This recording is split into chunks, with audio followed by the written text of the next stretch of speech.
Let's talk about something that's becoming more and more common, and that is prescribing antidepressants to dogs. They're often prescribed long-term and, in my opinion, unnecessarily.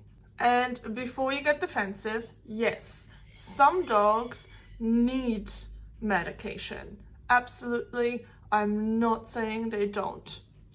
Okay, there are dogs that are helped so much by medication, and these dogs need help. What I want to discuss in this video is how quickly SSRIs are being prescribed to dogs that, in my opinion, don't need it. If I hear the backstory of the dogs, and this is a thing I'm hearing worldwide. That's not just me and me as a one-person anecdotal. Like, I've got dog trainer friends in the States, in the UK, in Australia, in New Zealand, all across the world, where this seems to become more and more common. And then especially stuff like trazadone, gabapentin, and fluoxetine or puppy Prozac. Right, let me tell you about this client that has a 12 kg doodle. They didn't have any real anxiety, but the owner felt bad saying no. No rules, no boundaries, the dog did whatever it wanted, and it kept stealing kids' toys. This is a US-based client. But instead of training the dog, even though they had a professional trainer in several times that told them there is no anxiety issues here, this owner said, I don't want to do the training. And after trying several vets, they found one and they prescribed this dog 2 times 100 milligrams of trazadone daily, 25 milligrams of sertraline daily, and 100 to 400 milligrams of gabapentin as needed. So the gabapentin could be when visitors come over, or when they have to go to the vet, or whatsoever. The result is this dog is walking around as a zombie. No life, no spark, it's just going through the motions.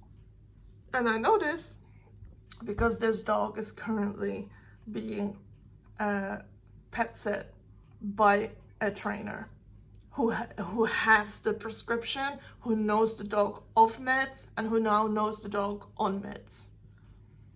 That's not anxiety treatment, people. That's sedation. And we're calling that a solution. Another dog I know personally, I'm currently working with that dog, has a form of separation anxiety, but only when the owners go on holiday, and it gets stress colitis. Yeah, so it gets diarrhea when they leave.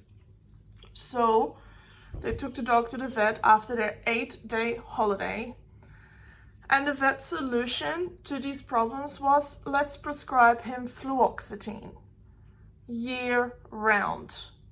Do you think it's normal to prescribe a antidepressant med 365 days a year when the owner is only gone for 8 days of those years, and the dog is not showing any anxiety related behaviors outside of that? I don't think that's normal. I think we can probably fix that with training, and if not, that would probably be a good time for some trazadone or gabapentin for 8 days, right? Because it's short working and you don't have to build it up and you don't have to build it off, right? For fluoxetine, you can't just stop that med because the dog will get withdrawals, which is insane. Just as an idea what every med is, trazadone is a fast-acting sedative used for anxiety. Gabapentin is a nerve pain medication used off-label for anxiety when combined with others. Fluoxetine is Prozac, is a SSRI, and it takes 4 to 6 weeks to work, and you must be weaned off. Side effect of fluoxetine is anxiety. And sertraline is a prescription antidepressant for humans, sometimes used in veterinary medicine. You want to know an even scarier story? I have a trainer that told me they had a 7-month-old dog prescribed fluoxetine because the vet said it was too hyper and destructive, and that, well, actually they told the vet that the pup was very hyper and destructive in the house. The vet said, that's not normal, so let's just prescribe fluoxetine. But how much training did they actually do with this pup? They went to a big box store puppy preschool, so barely anything. And then when I made this post on Facebook, I had another trainer say they had a puppy school running for dogs under up to 4 months, and a vet prescribed trazadone to give before the group class started to the puppy. Who gives a 4-month-old puppy trazadone before you go to a group class? Sorry, that is absolutely insane. Why is this being done? Honestly, it's a puppy. That's like medicating a toddler because they're high energy. That's not mental illness, that's development, and that's a lack of guidance. So I often do find, you know how often I get to a client and they're like, oh, my dog is really anxious. And it turns out the dog isn't that anxious, but there is no structure in the house. There's no routines in the house. The dog never hears no. And those are all things that can create an anxious dog and can very quickly change to a really settled dog if you put the training in. Now, some people don't want to put the training in, so they go to a vet and the vet prescribes. So how does that work? How is it that vets get people coming into the consultation room and they say, well, my dog is anxious, and the vet just hands out prescription meds? Like, what is that based on? Are we just going off what the owner tells us? Because I can tell you now, half of the time when I see someone and they say, oh, my dog has separation anxiety, that dog does not have separation anxiety, but it's never been taught how to be alone. Or the dog that is hyper has never been taught how to just be relaxed and is constantly reinforced being hyper in the house, right? So how much can we trust as professionals, as veterinary professionals, how much can you actually trust the owner's diagnosis of my dog is anxious? And if we are seeing the dog in that moment in the vet's office and it's showing anxious behaviors, is that what we go on? Because lots of dogs are anxious at the vet. That doesn't mean they are anxious all the time, right? Like, I'm anxious at the dentist. That doesn't mean I'm an anxious person the whole time, every single day of the year, right? So I feel like, how do vets really assess if this dog really needs this, or if this is an owner that thinks the dog is anxious, but actually they might be part of the problem and they haven't put the work in with training? I see a pattern. The owner takes the dog to the vet, complains that the dog is anxious or has separation anxiety, and the vet prescribes meds without any real behavioral consult or asking about what training has been done or what does the structure and home life look like. We just give out the medication. Are they watching any videos of the dog at home? Are they asking what kind of training has been done or has already happened? I am not just ranting, I have the data to back this up. So the UK fluoxetine prescriptions rose from 1 in 10,000 dogs in 2013 to 1 in 500 by 2023. From 2010 to 2020, behavior diagnosis rose from 1% to 10.2%. And 83% of vets have prescribed fluoxetine to dogs or cats by 2016. The increase is massive. And we're not really talking about it, are we? Because if you do, you instantly get bombarded by people. But are we talking about how harmful this is for dogs?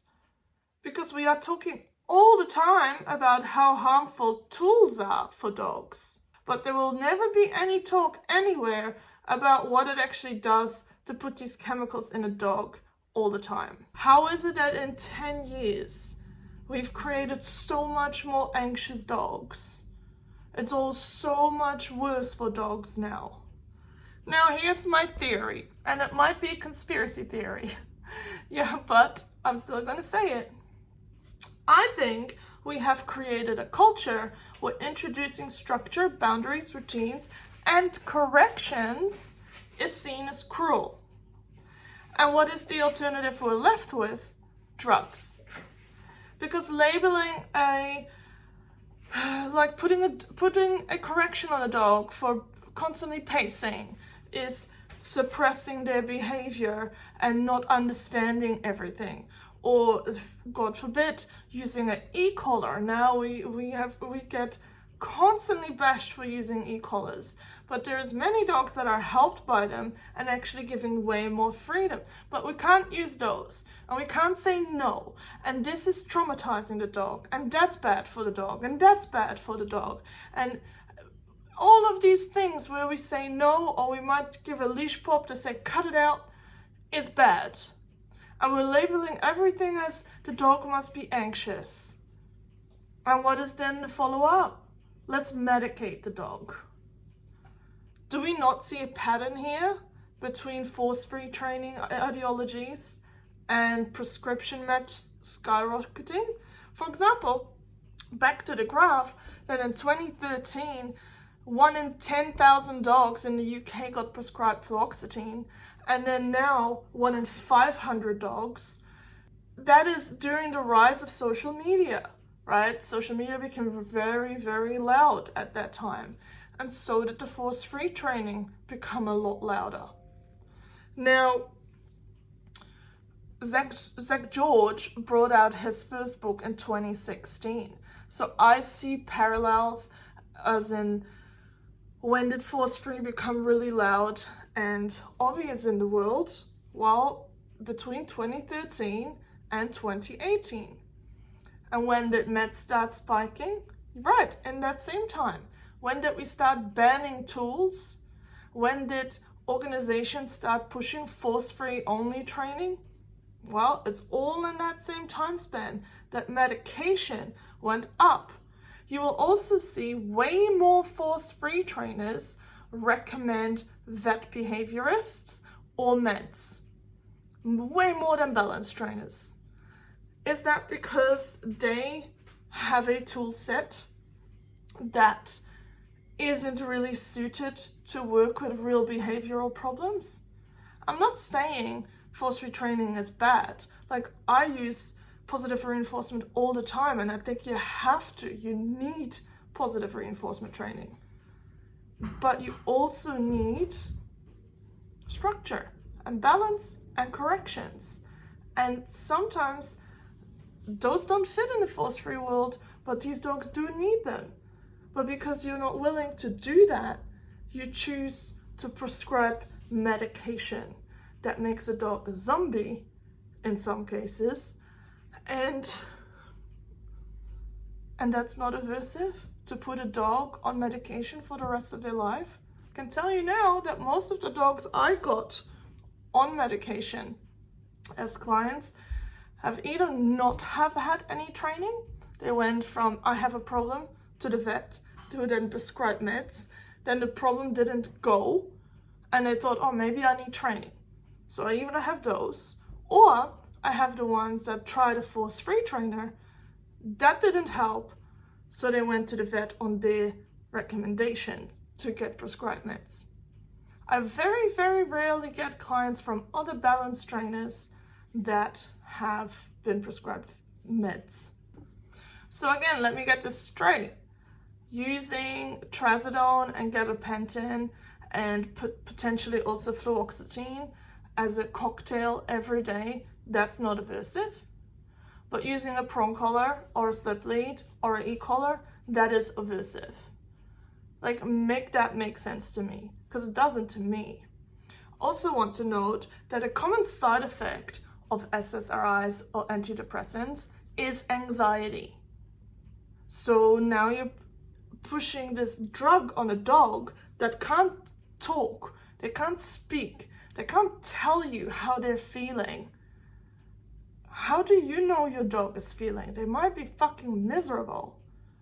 And out of experience with people that I've seen on antidepressants, they are hard. You have to figure out for quite a time which one is the best one, which one doesn't make me feel like I have no energy, which one doesn't make me feel like I want to sleep all the time, which one makes me anxious, which one makes me angry, right? And we just give this to our dogs as a, oh well, here you go. Again, I'm not saying that medication has no place. I just say it's not supposed to be step one. It should not be the first thing to do when you have a dog. It shouldn't be the easy button we press because we don't have trying to train or parent, or we don't want to say no and feel bad about it. 32 million canine records show a 10-fold increase in behavior-related diagnosis over a decade. Meds like trazadone surged after 2015, and 83% of vets have prescribed fluoxetine for dogs or cats. So this is happening everywhere. This is happening in New Zealand, in Australia, in the UK, in the States, in Europe. I've trained these dogs, I've seen the fallout, so I am asking, can we stop pretending that meds are a replacement for structure?